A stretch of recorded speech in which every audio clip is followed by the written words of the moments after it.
what do you got for this week? A big supporter for Stop Killing Games steps in, Microsoft laying off more staff, Subnautica 2 leaks, Roblox CEO wants to turn the game into a dating app? That and more on this week's Old Man Rages at the News. We're kicking off this week with Stop Killing Games getting official support from prominent European politician Nikolai Stefanuta. I hope I pronounced that right. The Vice President of the European Parliament. He signed the petition and urged other Europeans to do the same. The dude even said, and I quote, "I stand with the people who started this citizen initiative. I signed and will continue to help them. A game once sold belongs to the customer, not the company. My guy, we salute you." He even showed his support by retweeting the Dexterdo article talking about this. I'll leave the link to the petition in the sources if you want to sign it and you're in the EU. Please sign it, as the more people sign it, the higher the chances, if or more likely when, any invalid signatures get dismissed, that we will stay within the target for the citizen initiative. Moving on, Ubisoft wants to destroy all copies of a game once it goes offline, both physical and digital. Yep, you heard it correctly. Ubisoft is making more Ubisoft decisions. Looking at the actual legal document, it does indeed state that you and Ubisoft or its licensors may terminate this EULA at any time for any reason, and this EULA will terminate automatically if you fail to comply with any of the terms and conditions in this EULA. Upon termination for any reason, you must immediately uninstall the product and destroy all copies of the product in your possession. Now, I need to interject here. EULAs do not always survive court. Make of that what you will. There is also a clause in the EULA where it states that you are responsible for checking this EULA periodically for changes. If any future changes to this EULA are unacceptable to you or cause you to no longer be in agreement or compliance with this EULA, you may terminate this EULA in accordance with Section 8 and must immediately uninstall the product and destroy all copies of the product. Rubbing it in the face that Ubisoft wants to disallow ownership and they want people who sit down and play games to escape real life's issues go and check their EULA 3-4 times a week. Imagine if you have to do this for every single thing you own. It's gonna be a fucking nightmare. It doesn't help their case that Ubisoft Sport tweeted out claiming that it's been part of the EULA for more than 10 years. They had the goal also to lock replies, but thankfully Twitter has a neat feature called View Quotes, which allow you to view the 1,000 retweets that people made. If you want to go ahead and read a few of them, go for it, but I'll summarize it and say that most of it starts with "stuff it" or other similar variations, and in multiple languages. You can even see it in Pirate Nation's comments that people are indeed angry at this. But hey, you never know, maybe Charlie Gilmore will save the company. You know, the person that left Ubisoft to co-found Unagi, a company known for Web3 gaming, AI, and NFTs. You know, this experience might save Ubisoft. Yeah. I mean, save it. I don't know, maybe take away the pickaxes that they used to dig down and replace it with a drill. Moving on, the Halo devs are reportedly unhappy about the next game amid layoffs. I too would be unhappy if an exec tells me to do something I know would piss off a lot of people, but hey, that's just me. Going into the article through achievements, it mentions that according to Engadget, the Halo studio has lost at least 5 employees, end quote. And that the team doesn't feel confident about its next Xbox shooter. One of the employees said, and I quote, "I'm personally super pissed at Phil's email to us bragging about how it was the most profitable year ever for Xbox and the same breath as pulling the lever. I wasn't sure what part of that I was supposed to be proud about. Even the sources also mentioned, I quote, "Don't think anybody is really happy about the quality of the product right now.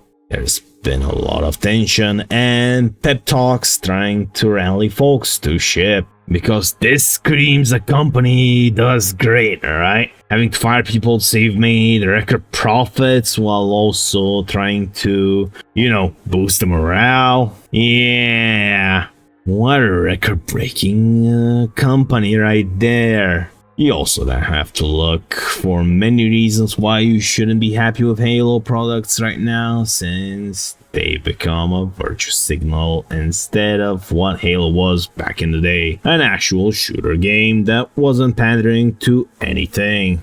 It just tried its best in the genre and it worked. But as Soul76's comment summarized this whole thing, sun comes up in the east, the Pope lives in the Vatican, water is wet, and the Halo devs are not satisfied with the new product. Nothing new on the horizon. Well done, Chief. Speaking of Microsoft, they're laying off a few hundred King devs, and those said devs are being replaced by AI they helped build. And the cherry on top is HR isn't doing anything about it. I mean, you can't make this shit up. We're truly living in the worst timeline at this point. An anonymous King staff told Mobile Gamer. Also, the level design team has been wiped, which is crazy since they've spent months building tools to craft levels quicker. Now those AI tools are basically replacing the teams. A staff member even called the HR at King, and I quote, "an absolute shit show and has been for years. How can a sub-branch of Microsoft, which has trillions and trillions of dollars in value, be so mismanaged? This should be physically impossible, and yet somehow the higher-ups are managing to do it." The King's senior leadership also made it their top priority to improve team morale, but unsurprisingly, the combination of layoffs and constant low attrition among staff, the morale is, to quote the article, "now in the gutter. Man, what a time to work in gaming companies." A commenter on the Reddit thread said the HR won't be needed soon either, with another mad lad saying, "Finally, good news!" Moving on, Steam got a very rare L and added a new rule disallowing games that violate the rules and standards set forth by payment processors, and because of that, many incest games were removed from the store. And while I agree with the user Warukeru that card companies shouldn't be allowed to declare what content should be okay or not okay to sell, it always should be up to the individual if they want to buy it or not, cause, as I said it before, this is a very slippery slope, as anything that isn't liked by card companies can be removed and nothing could be done by the one who made it, or by the people that want to engage in said media. The people behind this movement are collective shout, and I do agree that child abuse games should not exist. That doesn't mean that developers have to be censored just because some butthurt Karens decided to force someone to do something because they read an offensive message on Facebook. These people are also probably displaying that they were involved in the game No Mercy and that whole shtick where it happened in April. And honestly, I can agree with the user Steve Linux that these words are indeed bold from a group that has a butthole for a logo. They're spending time and effort on pixels on the screen instead of going after actual predators that roam around freely. This is also one of the biggest resource wastes I've personally witnessed. It's unbelievable, really. But then again, groups like these do nothing but complain online and spam emails at company executives just because Mercury is in retrograde this week. They aren't only going after Steam though, they're also going after itch.io and other hosting platforms because of reasons. I agree, that goes without saying that any form of abuse is bad, but this isn't the way to go about it. This literally puts a note on your back which says, kick me, but will literally now make more games or any form of media with these kinks just to piss you off. Now, and I know that since I've been on the internet for many years, ever since my early age, I mean, we're talking about 8, 9 when the internet started rolling around this neck of the woods. The one thing that stays true is that you should not show any form of weakness online. If you do, you're gonna be in a fight for your online presence, as online people smell blood the moment somebody gets butthurt, and they're going for it. But I digress. The company also has a delusional co-founder that just retweets what aligns with her opinion, and this gem of a human being tweeted out, and I quote, "Oh, these born, sick, brain-rotted pedo gamer fetishists so desperate to get their hands on Rape My Little Sister incest games. They are now exchanging clues on how to find them so that they don't all die overnight." She got racial by a meme and someone calling her a pedo. Karma at its finest. Now, on the bright side, Steam did notify developers of the games and issued app credits if they wanted to distribute another game on Steam, but this is the correct way to handle it. In my opinion, governments need to put heavy regulations on payment processors to make sure that censorship from payment processors does not happen. Because as we've seen time and time again, if a payment processor decides to say, "Screw you, I don't like you, I don't want to deal with you," you go out the window. And this is not a future I want to live in. Moving on, Kotaku claims that Final Fantasy doesn't need turn-based combat. They claim it needs better stories.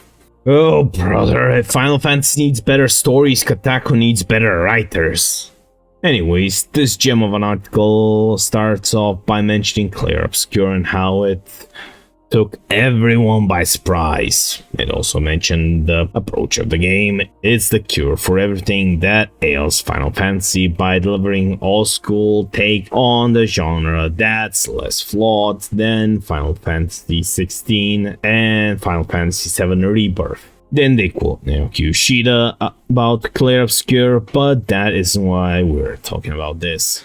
The reason why we're talking about this is because Kotaku, yet again, is rage baiting, and it works. Now, do note I haven't played a Final Fantasy game since the PlayStation 2 era, not including Final Fantasy XIV. That has its own issues with the start of the story and Dawn Trail, but that's something the community addressed and voiced their concerns to an nth degree, so I'm not gonna go over that. But the statement I'm gonna quote feels like just a raw attack on the genre itself, really. And I quote, Final Fantasy XVI faltered even more frequently. For every great character moment between Clive, Joshua, and Sid, there was something in the large narrative about geopolitical rivalries and enslaved magic users that was either straight up dumb or borderline offensive.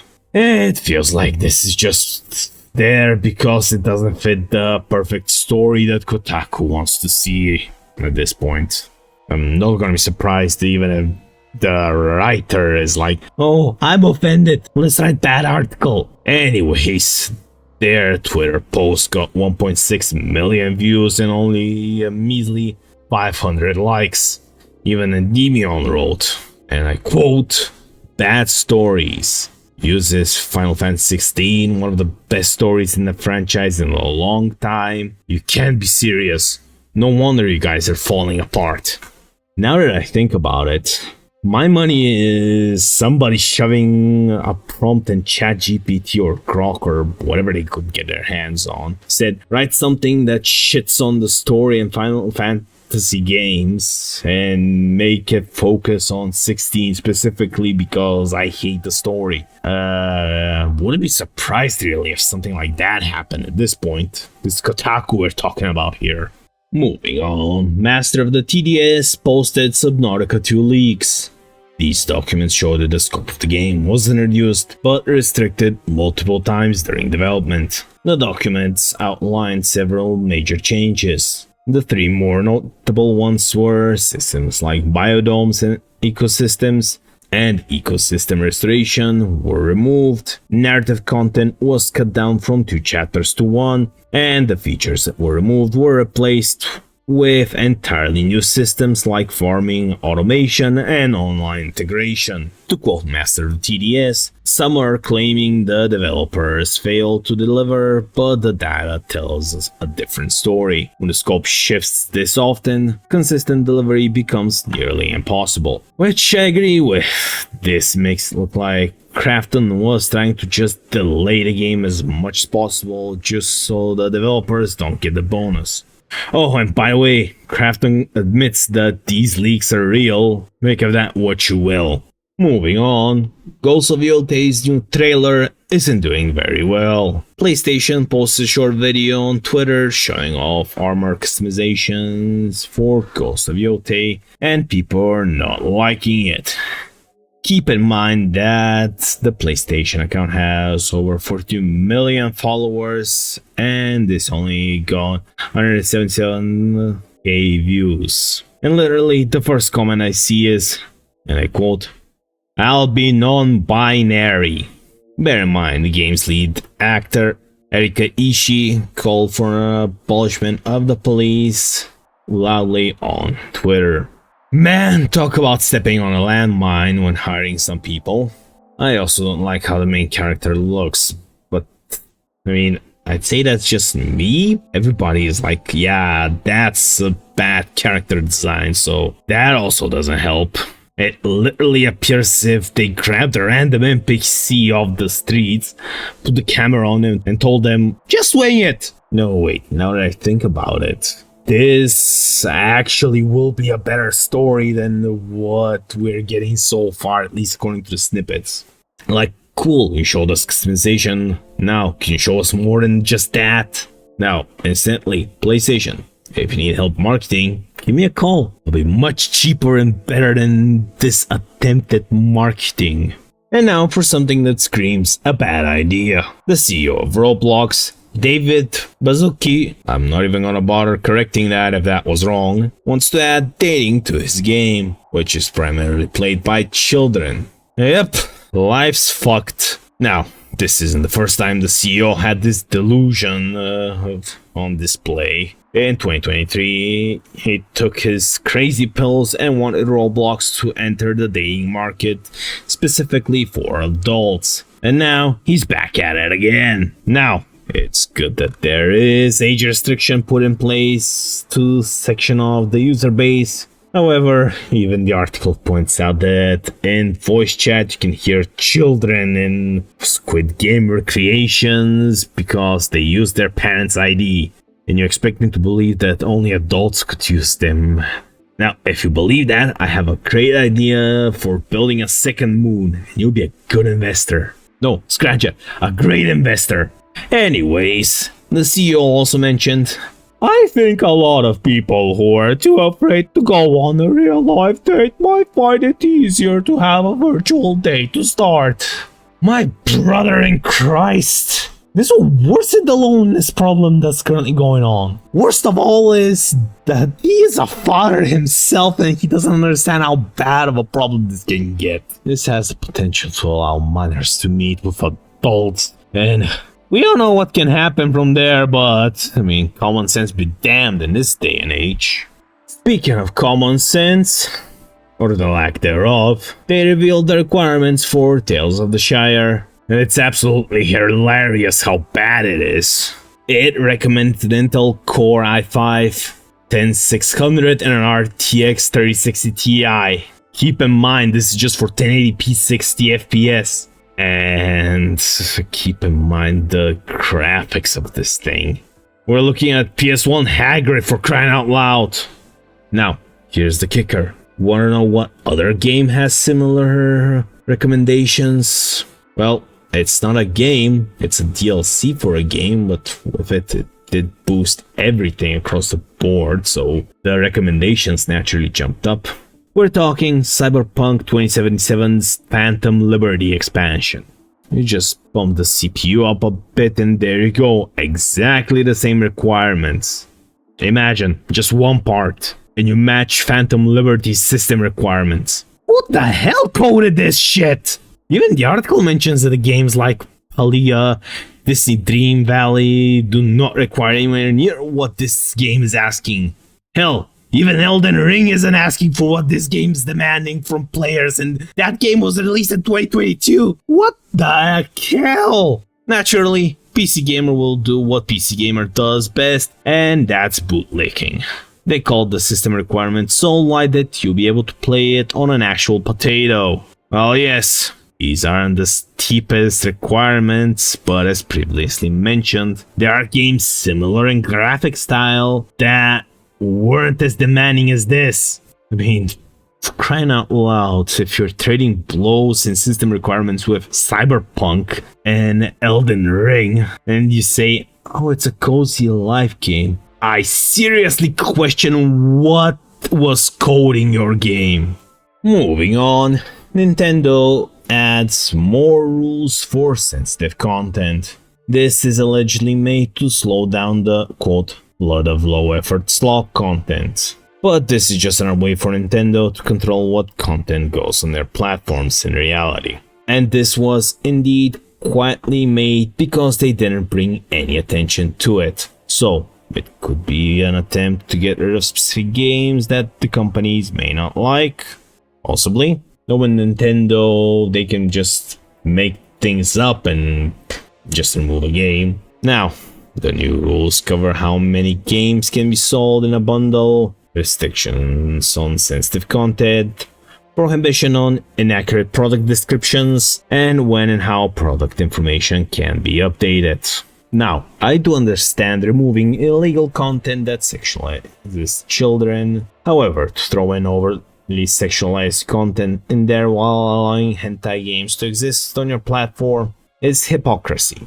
Having something so vague from a company like Nintendo just, I'd say set off alarm bells, but Jesus Christ, we're talking nuclear explosion warnings here. In reality, I was expecting a clearer set of rules from Nintendo, but hey, considering what they're also dealing with, I'm not surprised.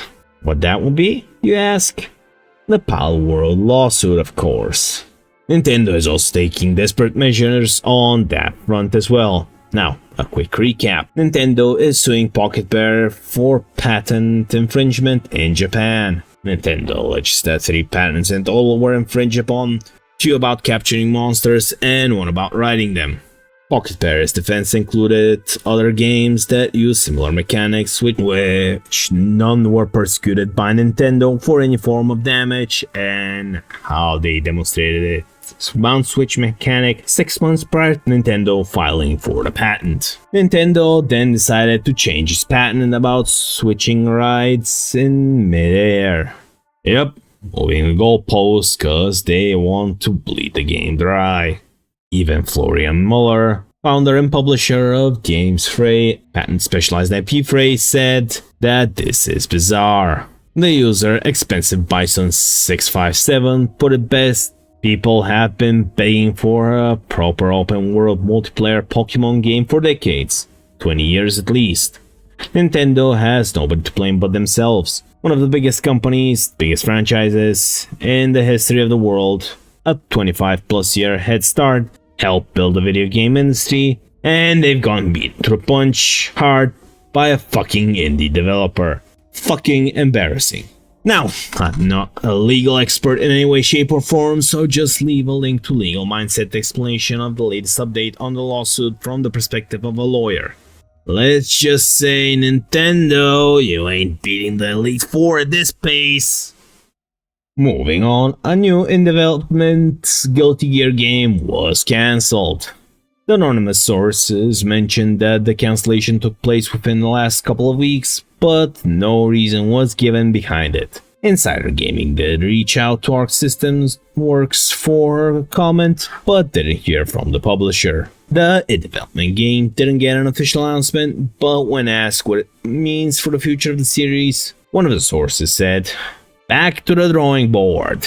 based on what they knew. I mean, it might be for the best considering they retconned the character into being transgender, which led to Japanese gamers rejecting the idea, and then later on the developers claimed that Bridget was always supposed to be transgender, despite everyone knowing what a trap is and that Bridget was always a trap.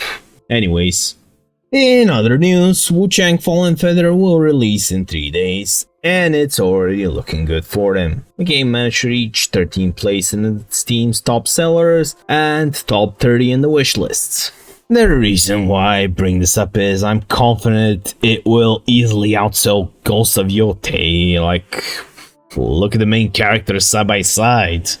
One, for lack of a better word, looks like a trash can painted with pink color, and the other looks like an actual woman. You know what people are gonna buy. And lastly, I know I'm late to this by a century, but the creator of Bayonetta, Hideki Kamiya, reflected on what happened with Helen Taylor and blasts critics who refused to admit they were wrong. A small recap: in 2022, Bayonetta 3 director revealed that Taylor would no longer be voicing Bayonetta due to various overlapping circumstances. And once the casting change was made public, Taylor went on social media and accused Platinum Games of offering her just 4K for the whole game. Shortly after, a pair of insiders reached out to Bloomberg's Jason Schreier to inform him that rather than just 4K, Taylor was actually offered 3 to 4K for 4 hours in the studio, or a total of roughly 15K. After this came out, Taylor would attempt to rationalize her decision, but the court of public opinion no longer trusted her. Now, heading back to the 8th of July, 2025, Hideki posted a video on his YouTube series. Hideki replied to your comments, where a commenter asked about his thoughts on what happened when Helena Taylor and Bayonetta 3. I'll only quote a few things cause this post is very long. If you want to read it for yourself, the link is in the sources. He said, and I quote, "There's something I really want to say about this. It's not about a specific issue, but what I feel when this whole thing happened. Since I was directly involved, it really stuck with me, and since I was on Twitter at the time, I got flooded with messages, like seriously flooded. I just called them messages, but they were hate posts. Just tons of verbal abuse pouring in. We see gossip news all the time in Japan. How can I put this? Even when I see this kind of news, I don't instantly go, what? That's unforgivable, or screw that guy, that's just not me. Maybe I'm just a bit cynical, but even when someone says he said something awful, I don't immediately go, that's terrible. How dare he? First, I go, oh, really? And then I start thinking, why didn't he say that? Or what led up to that? Or what was going on behind the scenes? That's the part I'm curious about first. So, when all this happened to me, it just made me believe that even more. It was wild. My Twitter timeline was just flooded by in real time. It was insane. Just scrolling non-stop, I kept blocking non-stop, though, but even my speed couldn't keep up. So I was like, what? They're coming faster, I can block them? What? Anyway, that's not the point. People were saying whatever they wanted, even famous people were jumping in and throwing comments at me.